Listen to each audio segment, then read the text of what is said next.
Pixar. I was about to say, A cold winter day. Kare kare. Him eat it and oh, I'm going to make Believe in ethical.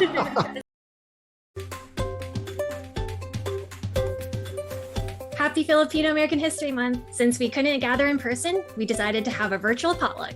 Kumusta ka? Hello, my name is Marlon Castro.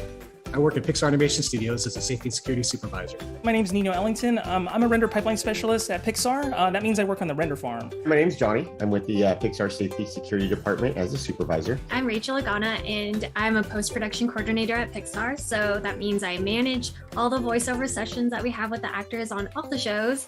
Before Pixar, I always heard about Pixnoise, and I was like, oh, one day it would be so amazing to be a Pixnoy. So Pixnoy, wordplay of the word Pinoy, which is basically means Filipino, and Pixar, which obviously we know what Pixar means. Yeah, this started off as just an idea, hey, let's get together and have like Halo Halo Tuesdays or get some food together. And it took us so long to get a potluck together, but oh my God, when those potlucks got together.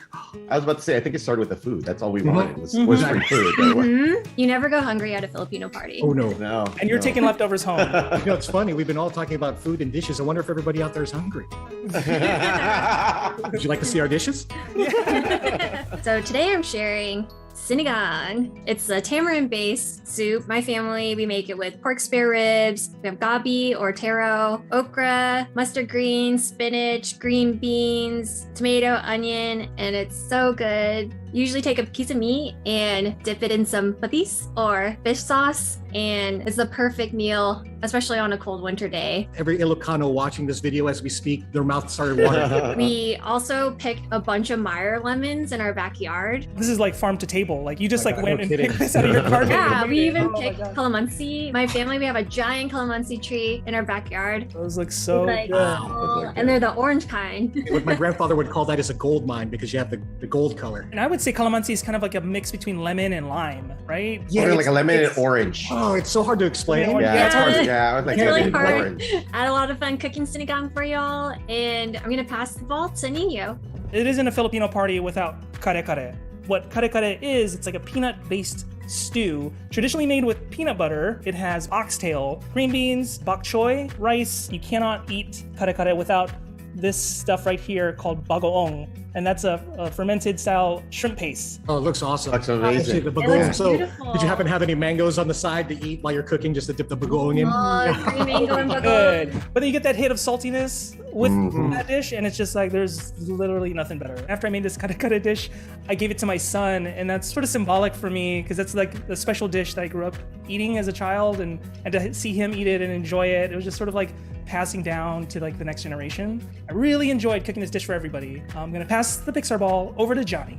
Hi, everybody. Today I've made some sisig with some baka, which is beef, some manok, which is chicken, and some baboy, which is pork. You see in here a lot of onions and some peppers on top. Traditionally, this dish in the Philippines is something that's served with the leftovers of the pig. It's something that they do, which is called pulutan.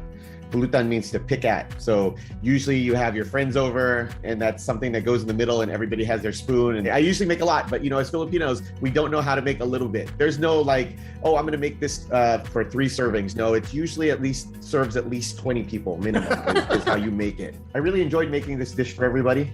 I'm gonna pass the Pixar ball over to Marlon. What I've made for you is my grandmother's recipe for dinaguan, which is essentially this right here. I like to use the serrano pepper just raw. I put it on top raw, so after I eat it, because I particularly like stuff spicy. But what's more interesting about this particular dish is that aside from the normal ingredients of onions, a little bit of this, a little bit of that, garlic, water, and vinegar, and of course, I used pork blood. The main meat for this particular dish is actually wild boar. I believe in ethical hunting, and I wanted to put a different twist to this dish because I know that our ancestors used to hunt wild boar, so they would have probably had something similar to this. You could also use like offals, different parts of the pig, ears. There's a bunch of stuff. I have to say that's one of the things that I really love about our culture is that we pretty much use the entire animal. Yeah. So nothing goes to waste. Yep. And I feel that's very important for people to know. We take it very seriously. We never waste anything on the animal. That's very Yeah. important to us. Yeah, these are very humble dishes. Like I'm using oxtail, we're using spare ribs, just part of our culture, using the entire animal basically. All I can say is it's really good. Is anyone gonna do any drop-offs? Maybe like or delivery? Yeah, who's doing service? delivery today? Happy Filipino American History Month. Big shout out and thanks to Nino, Johnny, and Rachel for sharing the dishes. And to all of you, please enjoy and remember, laging una.